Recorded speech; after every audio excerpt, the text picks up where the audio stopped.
You have to get that protein somehow. I know it wasn't funny, it's not.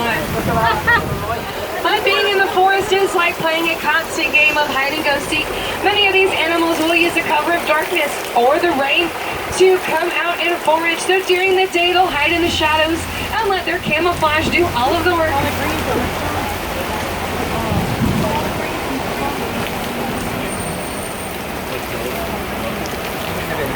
We'll keep our eye out for any movement that we might see.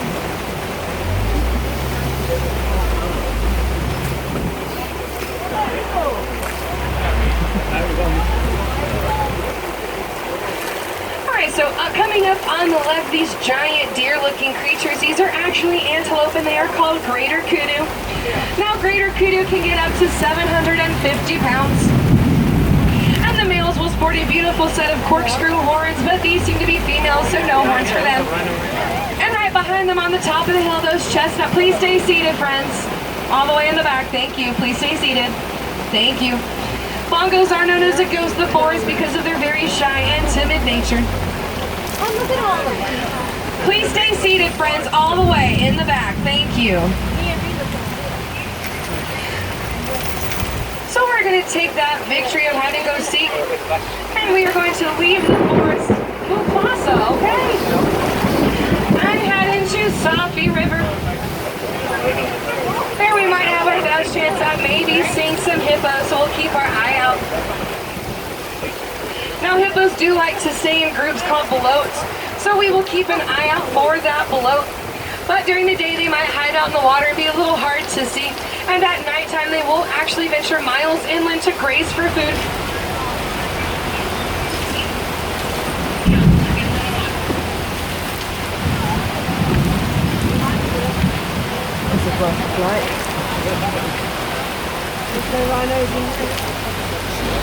So those birds on the island, those are pink-back pelicans.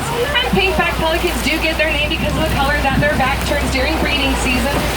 These guys are colonial nesters, which means when it's time to roost, they will make a nest with anywhere from 20 to 500 other pairs.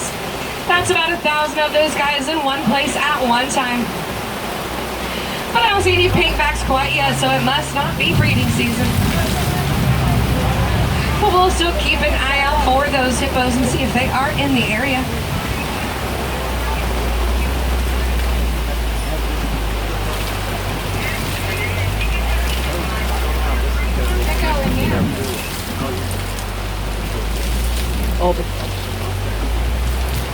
So over there on the left, those are some Nile crocodile. Now, Nile crocodile can get up to 16 feet in length and weigh up to 500 pounds. They have one of the strongest jaws of any animal with pressures at about 2,000 pounds per square inch, meaning they can easily crush through bone. And they look like they're smiling at you, but that's actually how they help regulate their body temperature. They'll keep their mouth open and let the cool breeze go over their vascularized tongue to help keep them nice and cool. But we are going to head out of Safi River and into the savannah. And to get inspiration for an upcoming movie called The Lion King, animators took a safari much like the one we are on right now to make sure they got every detail just right. From the way the leaves dance in the breeze to the movement of the wildebeest to the characteristics of those mighty lions. And as we enter the savannah, it will actually be used as a superhighway of sorts. Many different animals will use it to migrate or go from place to place. Others, though, do call it home, which is why it is so important that we do our part to help protect this very fragile ecosystem.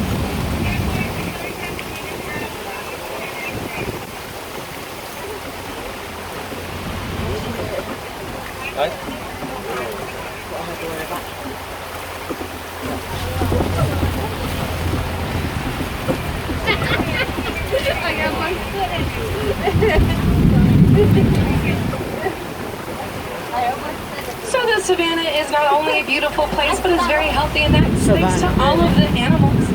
If you notice, the leaves on the trees are all the same height, and that is thanks to the giraffes who make sure they are properly trimmed and neat and nice. The grass and the soil will always be freshly mowed and turned over thanks to grazing animals, and that will allow for fresh growth every season. Great, so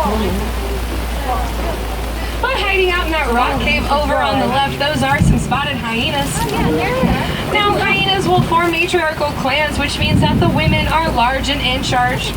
The lowest ranking female will still outrank the highest ranking male. Please stay seated, friends.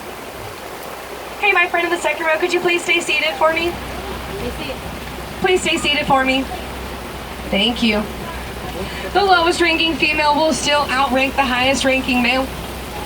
And it's a misconception that those guys are scavengers when in fact they will do the majority of their own hunting. Now those brown antelope over there all huddled up on the left, those are sable antelope, and they are actually the icon for the Harambe Wildlife Reserve. And they are extremely territorial and protective of their herd. And these cattle with the long horns on the left, these are Ankoli cattle, also known as Watusi cattle, after the African tribe that first domesticated them about 2,000 years ago. Now, Ankoli cattle are actually a sign and a symbol of wealth and prosperity. So in some tribes, the amount of Ankoli cattle you have will determine your wealth. And there on the right, we can see one of those baby giraffes. Now that calf, when she was first born, she was already 6 feet tall. And when she's fully grown, she can reach anywhere from 16 to 20 feet. Now we see her chewing something, and that is not chewing gum, my friends. Much like cattle, giraffes will have chambered stomachs, and they will chew their cud from time to time. We'll see if the tower is up ahead, but I think I see some wildebeest up ahead.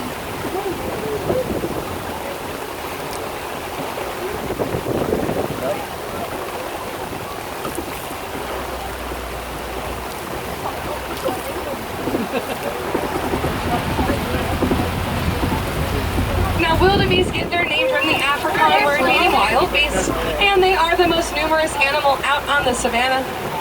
A single herd can range anywhere from 100 to 1,000 individual members. The job up there